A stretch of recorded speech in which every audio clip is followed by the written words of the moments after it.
Ravi. Ok. Comment ça va? Alors, on peut commencer? Très bien. Alors, on va commencer. Chazak. Alors, on va commencer la paracha de Toldot. Qu'est-ce qu'on a fini dans Chaïsara? Chaïsara a été fini l'histoire d'Abraham. À la fin de Chaïsara, on nous raconte comment Abraham Avinu est décédé à l'âge de 175 ans.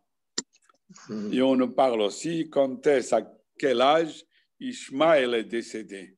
137 ans, etc. Dans la Torah va commencer, Toldot. Là, on va vivre toute la parachète de Toldot, essentiellement avec Yitzhak. Alors, la Torah, elle commence. Ve'ele Toldot Yitzhak ben Abraham. Voilà la descendance de Yitzhak, fils d'Abraham. Donc, on va nous parler ici sur la descendance de Yitzhak. La Torah, quand elle dit Yitzhak, fils d'Abraham, la Torah elle rajoute Shalom, shalom. Baruch haba. Baruch haba. Alors voilà, la paracha commence. Voilà la descendance de Yitzhak, fils d'Abraham. Après, elle dit Abraham, Holiday Yitzhak. C'est Abraham qui a enfanté Yitzhak. Qu'est-ce que la Torah elle répète? Quand on dit voilà la descendance de Yitzhak, fils d'Abraham, alors puisqu'on dit qu'Yitzhak c'est le fils d'Abraham, c'est sûr que c'est Abraham qui a enfanté Yitzhak. Alors ici, il y a plusieurs explications. Une des explications simples, que Yitzhak, il s'est flatté avec son père. Il était heureux et son honneur était quoi? Je suis le fils d'Abraham. Ça veut dire pour lui, sa grandeur était quoi? Je suis le fils d'Abraham. Il était fier avec son père Abraham. Et de l'autre côté, Abraham était fier d'Yitzhak. Abraham disait à tout le monde, moi je suis le père d'Yitzhak. Parce qu'il y a des fois, Bavanos Harabim, quand le père que Dieu préservait Racha et le fils c'est Tzadik, alors le fils il a honte avec son père. Et des fois il y a l'inverse. Le père il est Tzadik et le fils c'est Racha. Comme Ishmaël, avant qu'il a fait Teshuvah, il était Racha. Et Esav Racha. Alors le père, il n'est pas fier avec son fils. Mais Yitzhak et Abraham, on dit là, Abraham était fier de Yitzhak et Yitzhak était fier d'Abraham. Ça, c'est une explication simple. Rashi rapporte encore une explication. Parce que Abraham Avinu, il a vécu avec Sarah plusieurs années et ils n'ont pas eu d'enfant. Après, Sarah a été kidnappée par Paro quand Abraham Avinu est rentré en Égypte. Après, elle a été kidnappée par Abimelech. Et tout de suite après qu'elle était kidnappée par Abimelech, elle est tombée enceinte et elle a accouché Yitzhak. Alors, il y avait des gens qui disaient que Yitzhak, ce n'est pas le fils d'Abraham, c'est le fils d'Abimelech. Qu'est-ce que Dieu a fait? Dieu il a demandé à l'ange qui fait les naissances de faire le visage de Yitzhak, pas qui ressemble à Sarah, mais qui ressemble à Abraham, à tel point que quand on voyait Yitzhak, tout le monde ne pouvait pas avoir un doute, tout le monde disait, c'est le fils d'Abraham. Pourquoi il fallait que Dieu dit à l'ange de comment il s'appelle, de faire le visage d'Yitzhak comme Abraham? Des fois, dans la nature, souvent, un fils ressemble à son père. Mais là, c'est différent. Parce qu'Abraham, sa manière de servir Hachem était chesed, la gentillesse, donner du bien à tout le monde. amener la parole de Dieu à tout le monde. Yitzhak, son travail était l'inverse, rigueur. Enlever tous les obstacles. Et son travail était creuser des puits, enlever la terre, enlever les pierres et découvrir que dans la terre, il y a des trésors, il y a de l'eau vivante. Alors son travail était rigueur, gvura. Gvura, c'est l'opposé de chesed. Et normalement, le visage représente nos qualités, ressemble à nos qualités. Alors, comme Abraham avait une autre travail qu'Yitzhak, une autre manière de servir à Kadesh Baruch, rigueur, prendre le dessus de toutes les difficultés, rigueur, alors c'était l'opposé. Mais comme les gens parlaient du mal en disant qu'il n'est pas le fils d'Abraham, alors il y avait un miracle que Yitzhak, bien qu'il avait une nature différente qu'Abraham, mais il ressemblait au visage exactement comme Abraham. Comme on a déjà étudié avant, qu'Abraham Avinu, il a demandé la vieillesse. Parce qu'avant, on ne voyait pas sur la personne la différence lorsqu'il est jeune ou vieux. Il avait toujours l'air comme un jeune. Alors, quand on voyait Yitzhak, des fois, on pensait que c'est Abraham. Quand on voyait Abraham, on pensait que c'est Yitzhak. Abraham a demandé de vieillir. Comme ça, on peut voir la différence. Et Dieu, il a commencé cela par Abraham. Alors donc, quand on voyait Yitzhak, et Yitzhak était jeune, et Abraham, il a demandé la vieillesse, là, tout le monde disait Yitzhak, c'est le fils d'Abraham. Plus profond, le Or HaChaim HaKadosh explique différemment. Il dit comme ça. Voilà la descendance de Yitzhak, fils d'Abraham, les enfants d'Yitzhak. Le Zohar, il dit que Yitzhak, normalement, avait une neshama qui ne pouvait pas en avoir des enfants. Pour pouvoir avoir des enfants, c'était après le sacrifice de Yitzhak. Et là, il est monté au Gan Eden et Abraham lui a fait obtenir une autre neshama. Et là, il a pu avoir des enfants. C'est ça que la Torah dit. Voilà la descendance d'Yitzhak. Comment Yitzhak il pouvait avoir des enfants? C'est Abraham, l'idée d'Yitzhak. C'est Abraham qui lui a donné la force d'avoir des enfants. Parce qu'avant, Yitzhak était surtout fils de Rivka, fils de Sarah. Donc, il avait une neshama femelle. Et c'est Abraham, après, qui lui a obtenu une neshama pour avoir des enfants. OK, ça, c'est dans le secret. Maintenant, on va voir la suite. Yitzhak, la Torah nous raconte que Yitzhak, il était Ben Arbaim Shana.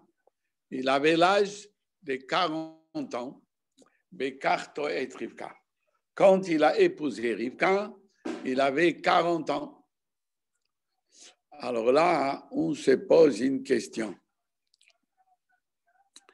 Yitzhak, sa mère est décédée à l'âge de 127 ans. Donc, quand Sarah est décédée, Yitzhak, il avait quel âge? 37. Parce que quand il est né, Sarah avait 90 ans. Et comme elle est décédée à 127, donc Yitzhak avait 37 ans. Ça, c'était le moment où il y avait le sacrifice d'Yitzhak. Il a épousé Rivka, la Torah nous dit, quand il avait 40 ans, donc 3 ans après. On a étudié dans la paracha de Chai Sarah, si vous vous rappelez, que quand Yitzhak il a épousé Rivka, c'est là qu'il s'est consolé après la mort de sa mère. Ça veut dire qu'il a fait le deuil combien? 3 ans. De 37 ans jusqu'à 40. Alors là, on se pose une question très simple. Le Rambam dit qu'on n'a pas le droit de faire deuil plus que 12 mois. Il y a 3 jours pour pleurer, il y a 7 jours pour faire le deuil, et ça veut dire Avel, et après, il y a encore, on fait 1 an, 12 mois, mais plus que ça, on n'a pas le droit. Comment Yitzhak il pouvait en faire 3 ans. Alors le rabbi explique ce que le commentaire nous dit, que Yitzhak, après le sacrifice de Yitzhak, c'est marqué que sa neshama est parti, le Zohar dit, par Chanishmatan. Et il est rentré au Gan Eden.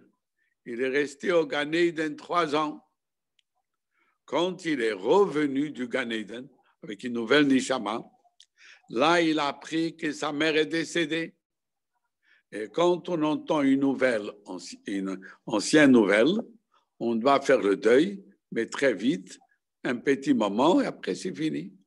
Alors, quand il est revenu, il a fait le deuil un petit moment, et il s'est consolé tout de suite en prenant sa femme Rivka. Donc, il n'a pas fait 3 ans de deuil. Donc, on va voir la suite. Donc, Yitzhak, la Torah nous dit, il avait 40 ans quand il a pris Rivka. Qui était Rivka? La Torah nous précise, bien qu'on a déjà étudié dans la paracha de Chaïsara, qui était son père, qui était son frère, mais là, la Torah, elle répète. Et tout à l'heure, on va voir pourquoi elle répète. Alors, il dit que Rivka était la fille de Bethuel Ha'arami. La fille de Bethuel Ha'arami, de la ville Aram, d'où il était, mi Padan Aram, de Padan. Padan, ça veut dire 2. Il y avait Tzemed, il y avait 2 Aram, comme on dit dans le Tehillim, Aram Naharaim et Aram Tsova. Donc, il était la fille de Bethuel Ha'arami. Achot, elle était la sœur de Lavan Ha'arami, de Lavan le rusé. Et il a pris cette Rivka, l'Oleisha, pour lui comme femme. Parce qu'elle était une sadéquette, pour dire que malgré que son père était Raja, et son frère était Raja, et tous les habitants de la ville étaient des Réchaïm, et quand même elle était une sadéquette, pour dire sa qualité. Il y a d'autres commentaires qui disent pourquoi la Torah répète que son père était Racha et Lavan, son frère était Lavan Ha'arami, pour nous expliquer pourquoi Rivka, pendant 20 ans, elle était stérile. Pourquoi? Parce que dans la paracha de Chaïsara, on a étudié que Lavan et la mère de Rivka, ils ont béni Rivka. Alors, comme c'était des Réchaïm qui l'ont béni d'avoir des enfants, Dieu a fait exprès qu'elle devienne stérile, pour dire que leur bracha n'a rien apporté. Parce que si elle aurait eu tout de suite des enfants, ils auraient dit, oh, c'est la bracha de Lavan. Lavan, il est important. Dieu a fait qu'elle n'a pas eu d'enfant à cause de cette bracha.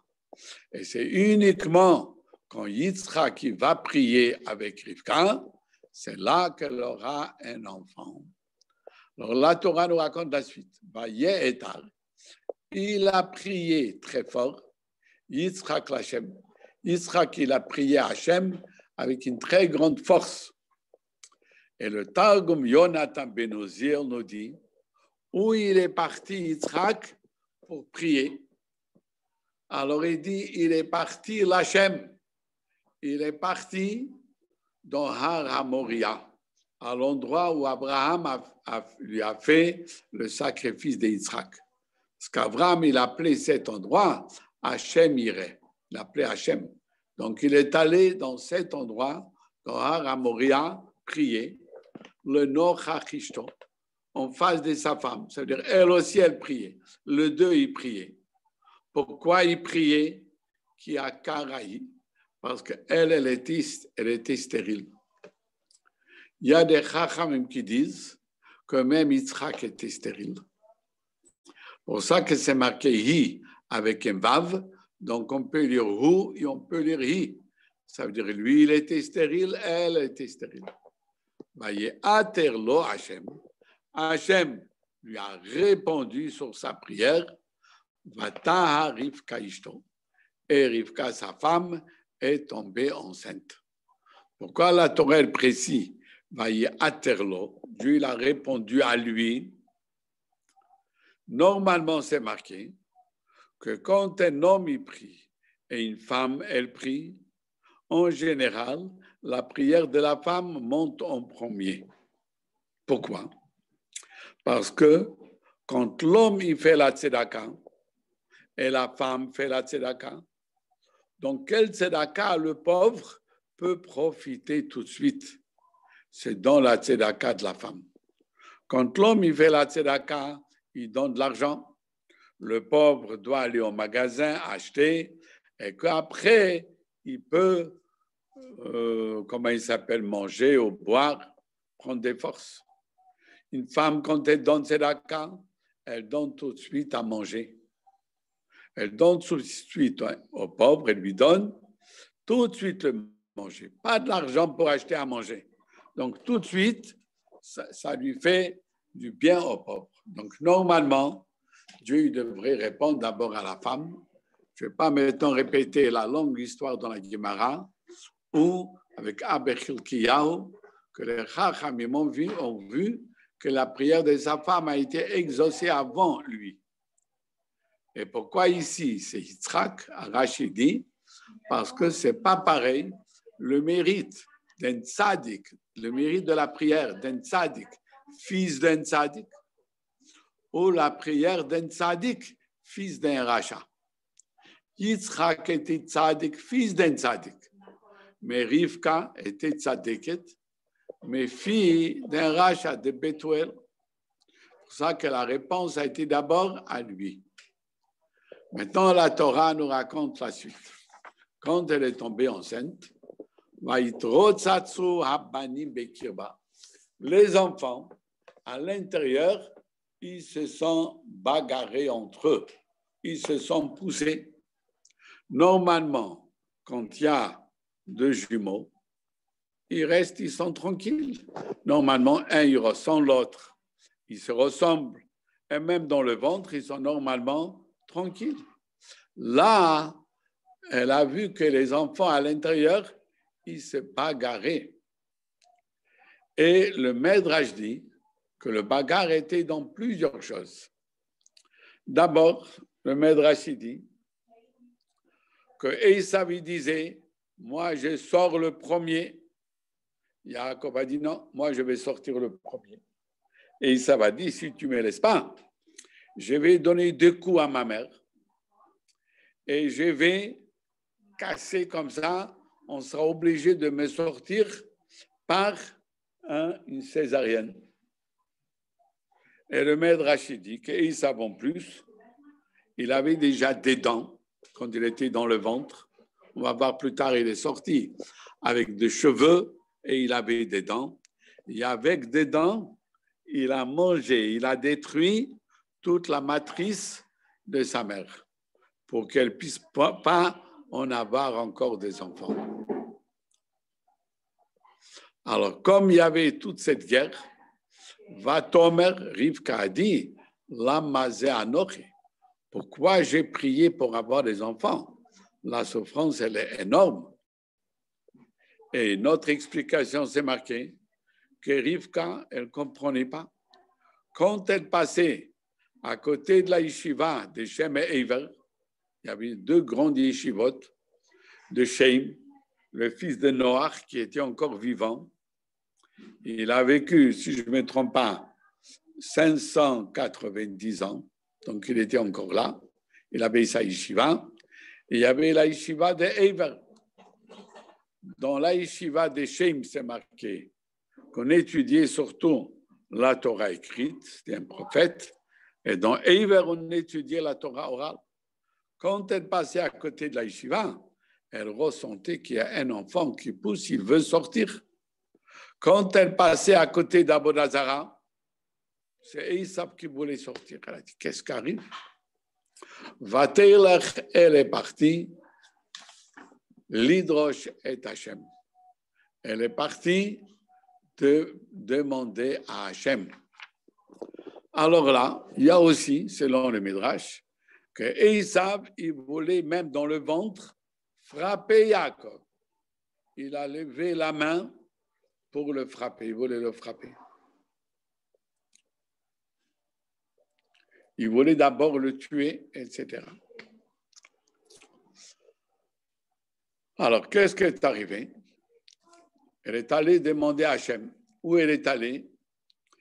Rashi dit qu'elle est allée dans la yeshiva des Shem Ve'ever, là-bas, demander qu'est-ce qui se passe. Vayomer Hachem là, Dieu lui a répondu. Rashi dit, Dieu lui a répondu par un shaliach. Dieu a répondu à Shem, et c'est Shem qui a dit à Rivka. Qu'est-ce qu'il lui a dit? Shnei goyim bevitnech. Tu as deux peuples dans ton ventre. Donc, c'est deux enfants qui vont être complètement différents un de l'autre. Et goyim, il n'y a pas un bab, avec deux yud, ça fait gaïm, des grands. Rashi dit, ça représente Antoninus et Rabbi Yehuda Hanassi. Antoninus était un empereur romain que selon la tradition, il s'est converti et il a étudié avec Rabbi. Et Rabbi Yehuda Hanassi, ils étaient les deux riches. Chez les deux, il y avait à table, comme on était, comme en hiver, il y avait des radis et de la salade. Il y a une autre chose, il traduit, Goïm, il faut dire aussi, deux Shnei. Shnei, ça veut dire ennemi, sonné. Il dit là-bas que les Goïm, ils n'aiment pas Esav parce qu'il est trop cruel et ils n'aiment pas Yaakov. Les deux, ils sont haïs. Il y a encore une chose, le Midrash dit que Esav, il est haï par Akadosh Baruch Hu, et Yaakov est haï normalement par les Goïm. Ou Shnei Leomim, et deux royaumes, quand ils vont sortir des entrailles, ils vont se séparer en deux royaumes. Ça veut dire toujours un, il voudra détruire l'autre. Un, il va prendre le pouvoir quand l'autre il sera faible. Comme c'est marqué que si on te dit que les Romains et Yerushalayim, les deux, ils sont forts, tu ne crois pas. Si on te dit que les deux, ils sont détruits, ne crois pas. Si on te dit qu'une est détruite et l'autre, elle est là, ça, tu peux dire. Et si Dieu veut maintenant, on attend que Rome tombe et Yerushalayim, si Dieu veut, elle est en train de monter. Vérav. Et la conclusion va être après, Vérav, le plus grand, Ya'avod Saïr. Il va servir le plus petit. C'est-à-dire à l'avenue du Mashiach, comme on dit dans la prière, Ve'alo Moshim Ba'ar Tzion, Lishpot et Har Esav, Ve'haïta Lashem Amelucha. Quand Mashiach viendra, on va juger Esav. Et Esav va se soumettre à Yaakov. Maintenant, la Torah nous raconte, les jours, ils se sont achevés. Ça veut dire elle était enceinte 270 jours, 9 mois pleins. Les 9 mois sont passés et là, elle va accoucher. Voilà, Tomim Bebitna, il y a des jumeaux. Pour Tamar, là-bas, ce n'est pas marqué Vayim ou Yamea. Là-bas, Tamar, elle a enfanté aussi des jumeaux, mais là-bas, elle les a enfantés après 7 mois. Donc, ce n'est pas marqué le jour où ils se sont achevés. Mais pour Rivka, tous les 9 mois, ils sont passés. Et deuxième chose, là-bas, c'est marqué Théomim avec un Aleph, deux jumeaux. Et là, il manque le Aleph. Pourquoi il manque le Aleph? Parce que là, c'était des jumeaux avec un manque. Pour Tamar, le deux jumeaux, le deux était des tzadikim. Mais ici, un était un tzadik et l'autre, il était quoi? Un rachat. Vayetse Harishon, le premier est sorti. Qui est sorti? Le premier, il est sorti comment? Admoni, tout rouge. Alors, comme il est sorti tout rouge, ils ont eu peur de le faire Brit Mila. Peut-être il a du sang partout, et si on va le couper, il risque d'avoir une hémorragie et mourir. Ils n'ont pas fait Brit Mila à 8 jours.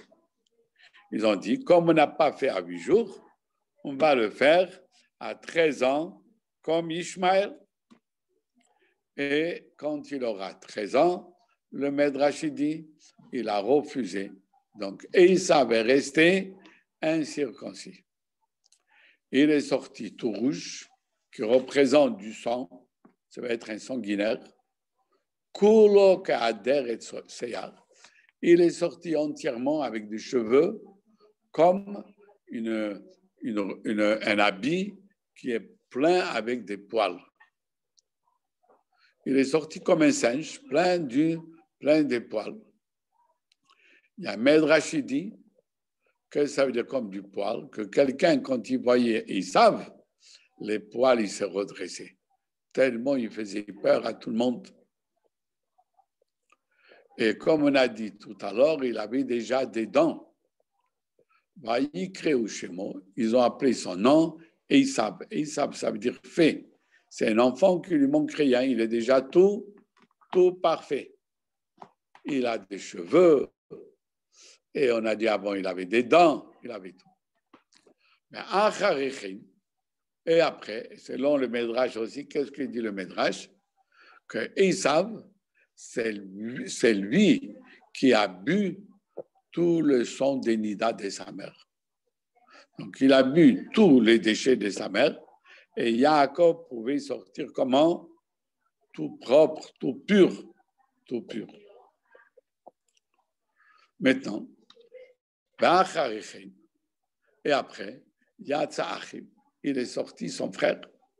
Et Rachid dit, bien que Yaakov ait sorti le deuxième, mais dans la création, il était l'aîné.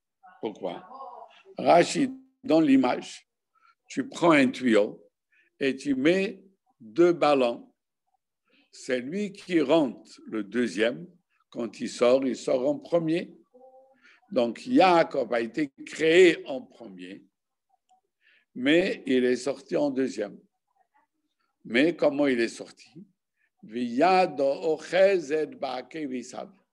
Avec sa main, il tenait le talon d'Esav, il voulait le retenir. Yaakov, il voulait sortir en premier. Il voulait sortir en premier. Alors, comme il tenait avec sa main le talon d'Esav, Vaïkra Shemo Yaakov. On a appelé son nom Yaakov. Pour Esav, c'est marqué Vaïkréou. Tout le monde l'a appelé Esav. Tout le monde, ils l'ont vu poilu. Tout le monde l'a appelé comment? Esav. Et Yaakov, qui est-ce qu'il appelait? Rachid donne 2 interprétations. Ou c'est Akadosh Baruch Hu qui l'appelait. Il a dit, vous avez appelé votre aîné Esav, et moi j'appelle mon aîné Yaakov. Et pourquoi Dieu l'appelait Yaakov? Parce que dans Yaakov, il y a 4 lettres. 4 lettres dans Yaakov. Qu'est-ce que représentent les 4 lettres? D'abord, ça représente les 4 couronnes que nous, on donne à Hakadosh Baruch Hu. Le Yud, c'est 10 commandements. On accepte les 10 commandements. Le Ayen, nous avons 70 anciens des Skenim, des Sanhedrin. Kouf, c'est nous avons un Beit Hamikdash qui était haut 100 amot. Et aujourd'hui aussi, coupe, c'est on fait tous les jours 100 berachot. Et après le Beit, c'est le 2 tables de la loi. Ça, c'est dans le nom de Yaakov. Mais la traduction simple, le mot Yaakov veut dire Yud Eikev. Eikev veut dire le talent. Et nous, notre travail, c'est amener la plus grande sainteté. Yud, c'est la première lettre du nom de Dieu. Il faut amener la présence d'Hachem dans toute notre existence, jusqu'à le talent.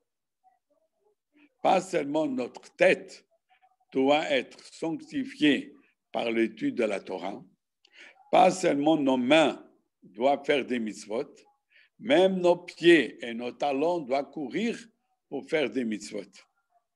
Et pas seulement qu'on sanctifie notre monde, on sanctifie même le talent d'Esav. Yaakov, il tenait le talent d'Esav. Ça veut dire même le travail. Qu'on travaille des fois avec un non-juif. On a une usine où il travaille des non-juifs, etc., ou un magasin. Même cela doit être sanctifié.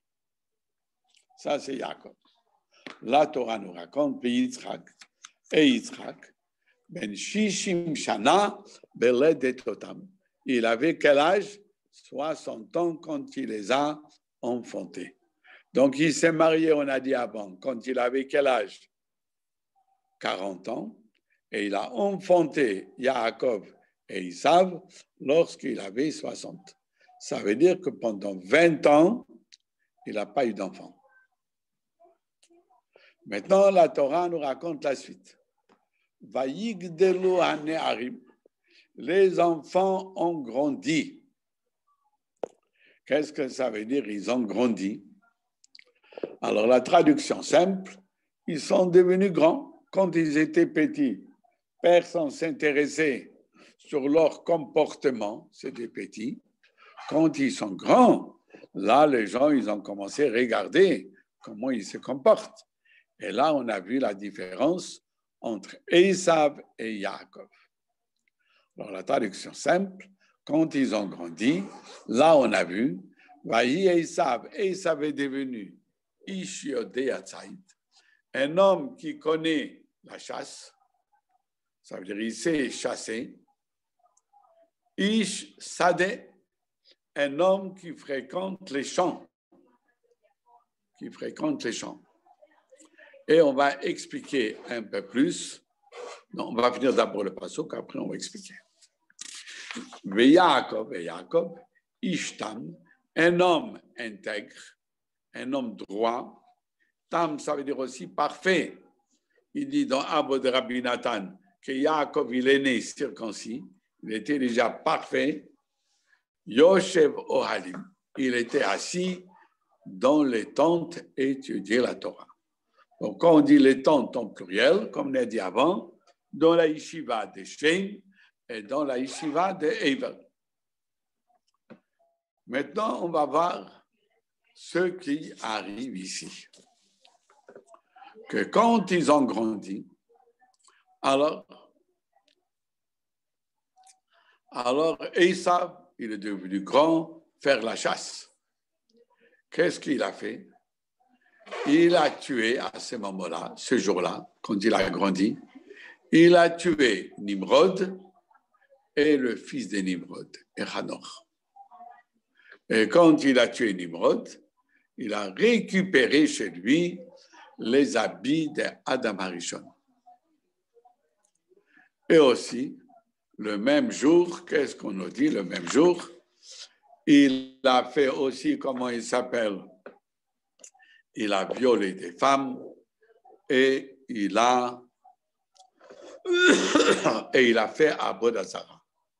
Toutes les fautes possibles, il a fait le jour de sa bar mitzvah.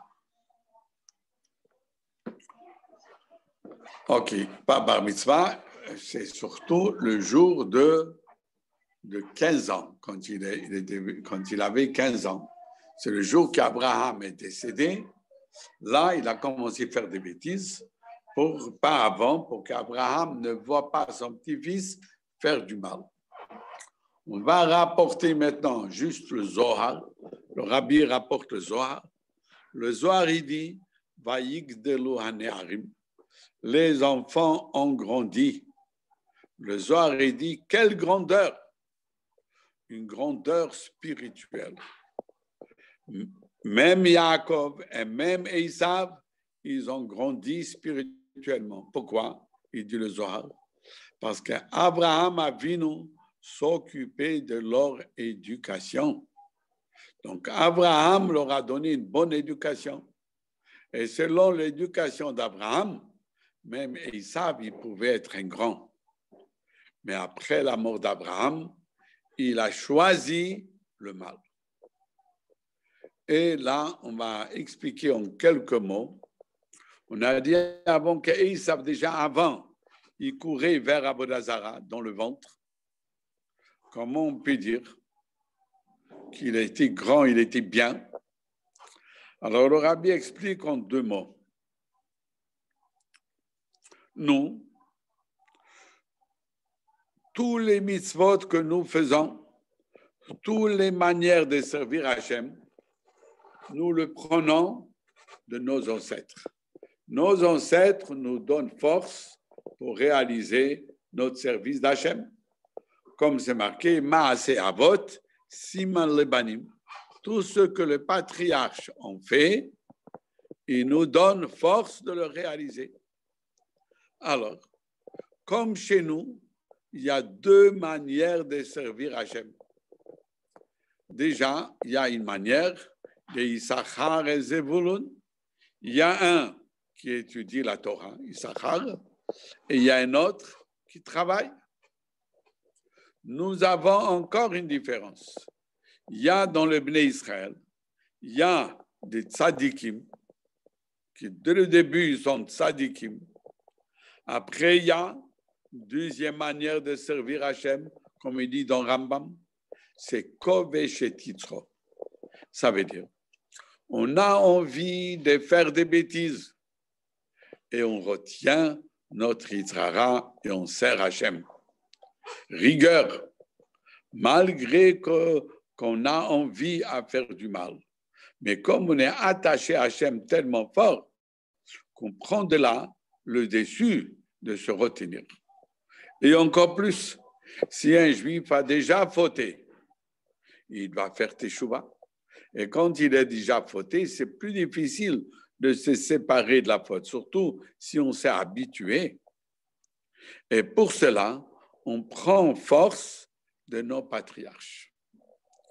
Dans nos patriarches, on comprend bien qu'on voit cette manière de servir Hachem, comme Avraham Avinu, étudier, Yaakov, Yoshev Halim, étudier et monter dans Avodat Hashem, plus haut, plus fort, le travail du tzaddik. D'où on prend la force de la Teshuvah. Normalement, de la Teshuvah, on le prend des Yitzhak. Yitzhak, c'est rigueur. Ça veut dire c'est force, lutter. Même qu'il y a chez Yitzhak, c'était quoi? Yitzhak n'avait pas d'Yitzhara. Mais il y avait des obstacles de l'extérieur. Il prend le dessus de tous les obstacles. Et Yitzhak, pour montrer qu'on peut faire le 2 services, il avait 2 enfants. Un enfant que dès le début, il est attiré vers la Torah. Et son travail, c'est de ne pas s'arrêter, mais toujours progresser, chercher, se rapprocher davantage vers Hachem.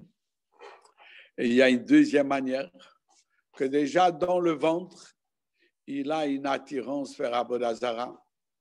Et son travail doit être comment?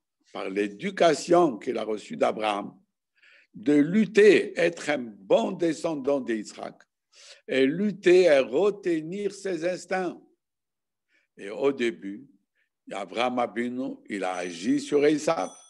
Mais après, on a toujours libre arbitre. Et Esav, il a choisi après de se comporter mal, faire Avodah Zarah, etc. Et tellement il a fait du mal que c'est marqué Yitzhak yatsa mimeno Esav. Tellement il s'est éloigné, il est sorti qu'il n'a plus de lien avec son père Yitzhak. Tellement il s'est éloigné. Dans son origine, il est fils de Yitzhak. Pour ça qu'on va étudier plus tard dans Vaïchi que la tête d'Esav, elle est enterrée dans le bras, elle se trouve dans le bras de Yitzhak. Sa tête, elle est bonne, son origine, il est bon. Et on va voir, etc., plus tard, plus de commentaires pourquoi Yitzhak voulait bénir Esav. Alors, on va voir la suite. Alors, Vayehav Yitzhak et Esav. Yitzhak, il aimait Esav. Pourquoi il aimait Esav? Ki tsaïd vepiv. La traduction simple, parce que le gibier que Esav, il était, on a dit avant, il aimait faire la chasse, et de son gibier, il amenait à son père à manger. Rashi donne une deuxième explication. Tsaïd veut dire aussi, pas seulement gibier, tsaïd veut dire aussi tromper. Il trompait avec sa bouche. Il faisait croire à Yitzhak qu'il est bien. Il demandait des questions à Yitzhak pour qu'Yitzhak pense qu'il veut faire les mitzvot à la perfection. Par exemple, Rachidi, il demandait comment on doit prélever la paille et le sel. Vous savez que normalement, il y a deux manières de prélèvement. Il y a ce qu'on appelle Maaser en Israël, il faut prélever Maaser. Maaser, on prélève uniquement des plantes, pas des choses qui n'ont pas de valeur qu'on ne mange pas. Du sel, on n'a pas besoin de prélever Maaser. De la paille aussi, on ne mange pas ça. Pas besoin de prélever Maaser, que des fruits. Mais il y a une deuxième sorte de Maaser. Comme on trouve qu'Abraham Avinu, quand il a fait la guerre, de tous ceux qu'il a gagnés dans la guerre, il a donné Maaser. Il y a Maaser de ceux qu'on gagne. On gagne de l'argent, il faut donner Maaser. Alors, Esav, il a posé la question. Quand on a du sel, le sel lui-même, est-ce qu'on mange le sel? Non. Le sel, elle est faite pour assaisonner qu'on appelle ça, la nourriture. Comme le passage qui dit, est-ce qu'on mange fade sans sel? Donc, quand on mange, on doit toujours assaisonner. Alors, il a posé la question. Quand il veut évaluer sa fortune pour donner Maaser, il a du sel. Est-ce qu'il évalue juste le prix, combien ça coûte le sel? Ou il évalue le sel une fois qu'on va assaisonner la viande? Là, ce n'est pas seulement, par exemple, la viande, on va dire, elle coûte 10 €. Le sel qu'on va assaisonner coûte, on va dire, 1 €. Ça ne veut pas dire que la viande et le sel, c'est 11 €. Quand on va assaisonner, la viande assaisonnée, elle coûte plus que le prix du sel. Ça est devenu une viande assaisonnée, elle coûte maintenant 12 € ou 13. Alors, il doit calculer sa fortune selon une fois qu'on va utiliser le sel pour son but ou non, direct, comment il est le sel. La même chose pour de la paille. La paille, elle est faite pour faire quoi? La paille, on utilisait à l'époque pour fabriquer des briques. Est-ce qu'il prélève 1/10 de la paille et 1/10 de la boue, ou il fabrique d'abord des briques et il enlève 1/10 du prix des briques? Et comme ça, il parlait à son père et son père pensait qu'il est tzaddik. Et Rivka ohevet et Yaakov. Elle entendait la voix, comme Yaakov il étudiait, elle aimait Yaakov. Et c'est marqué qu'une femme voit plus sur des invités. Elle reconnaît plus des invités comment ils sont. Alors, Rivka, c'est elle qui a réalisé la qualité, la supériorité de Yaakov. Très bien. Qu'est-ce qu'il dit encore plus? Vayazed Yaakov Nazit.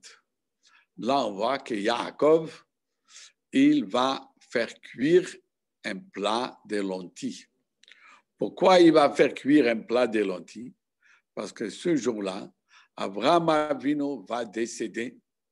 Quand Yaakov va faire 15 ans, Abraham Avinu va décéder. C'est pour cela que le chiffre 15 a une valeur exceptionnelle. Pendant 15 ans, Abraham Avinu vivait avec Yaakov. Ça veut dire pendant 15 ans, tous les trois patriarches étaient en même temps au monde. Quand Yaakov avait 15 ans, Abraham est décédé. Donc 15 ans, Yaakov était avec Abraham. C'est pour ça que même dans Beit Hamikdash, il y avait 15 escaliers. Et dans le Tehillim, il y a 15 Shir HaMa'alot et tout ça, pour rappeler les 15 années que tous les trois patriarches étaient ensemble. Alors, quand Yaakov est décédé, le premier repas, la personne qui est en deuil n'a pas le droit de manger, de faire lui-même. Alors, c'est Yaakov qui a fait la cuisine. Et ça, on va faire, si Dieu veut, demain la suite. Alors, bonne soirée à tout le monde et merci. Et à demain. Merci, Rabbi. Oui. Rabbi, on est trois. Il y a M. Cohen, il y a Abraham et moi.